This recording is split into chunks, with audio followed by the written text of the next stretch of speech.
ভাইসে তো বলছে I am the student from Dhaka University, and right now I am running on my MPhil, and I am the student of no. I am the student. আমাকে বহিষ্কার করবেন। আমি রাজনীতি করব না। রাজনীতির বাংলাদেশের না বুঝলে আজকে পাগলামি করতে না। আমাকে আমি একটু তুমি এই I am শহীদুল্লাহ not প্রার্থী mad. ঘোষণা করা হয়েছে। আমাকে এই সে কি ঢাকা বিশ্ববিদ্যালয়ের না? শহীদ ধর্মীতে মামলা করা চুপ কর মামলা করা সে কি ঢাকা বিশ্ববিদ্যালয়ের না? আজকে আমাদের মামলা আজকে আমি পাগল নাই তো বাবা আমি পাগল আপনারা যান। আমি বিদায় মাফ চাচ্ছি না। মাফ চাচ্ছি না আপনারা। ভাই আপনি চলে যান। মাফ চাচ্ছি না প্লিজ বিদায় নেন। কিন্তু আমাকে নেতা হিসেবে আমাদের সিদ্ধান্ত নিতে হয়।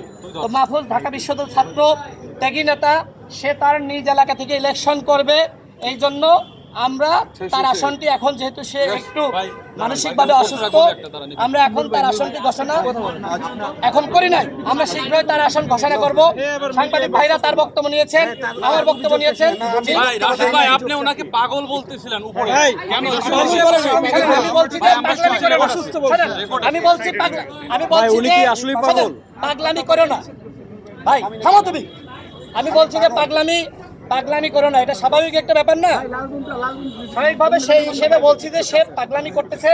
তা আপনারা যদি মিডিয়ার ভাইরা এগুলো যদি এইভাবে তুলে ধরেন, মানুষের কাছে তো আসলে মানে খুবই দুঃখজনক আসলে একটা বলা। ভাই আমাকে যেটা বললেন সে পাগল, আসলে কি সে পাগল কিনা? আমি বলেছি সে পাগলামি করতেছে।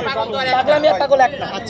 সে আপনি তো দেখলেন যে ওই আসন থেকে আমরা আরেকজন, আপনারা সাংবাদিক ভাইরা আপনারা সবসময় সঠিক সংবাদ প্রকাশ করবেন সেই আশা ব্যক্ত করছি। এগুলো মানুষ দেখতে চায়, শোনেন, এগুলো মানুষ দেখতে চায়, দর্শক বাড়ে, আমরা বুঝি।